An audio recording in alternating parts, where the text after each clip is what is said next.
This afternoon I'm joining Fiona Johnston of Inverness and Ian Tallach of Highland Cycle Campaign. We're going to ride along the A82 in Inverness. Ian's disabled and is riding a Yorving e-trike provided by Inverness. I'm bringing up the rear on an Ikini e-cargo trike, known as the Beast.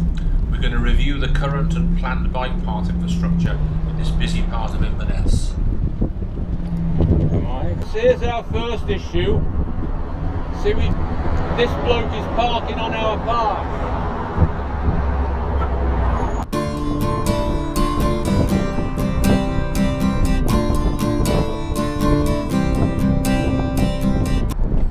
Yeah.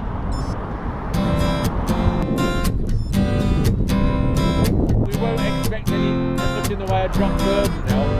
So we ask about the cars.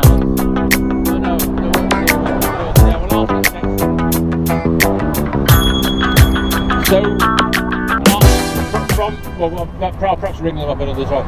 So from here, we've got to leave the pavement and go on the carriage.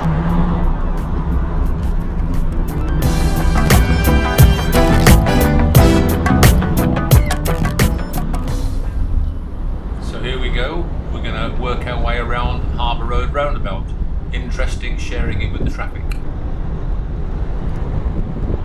We need protection on roundabout, that's for sure.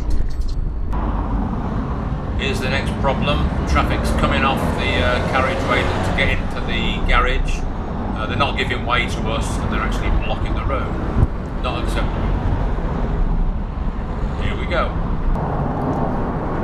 Here's another example of the need for the cycle path to have priority over joining roads. Well, yeah, the Inverness. This is exactly why the Inverness people don't like coming out. I totally get it, but I just... Thank you. So there you go, we need a lot more protection. All doable, just need some brave decisions.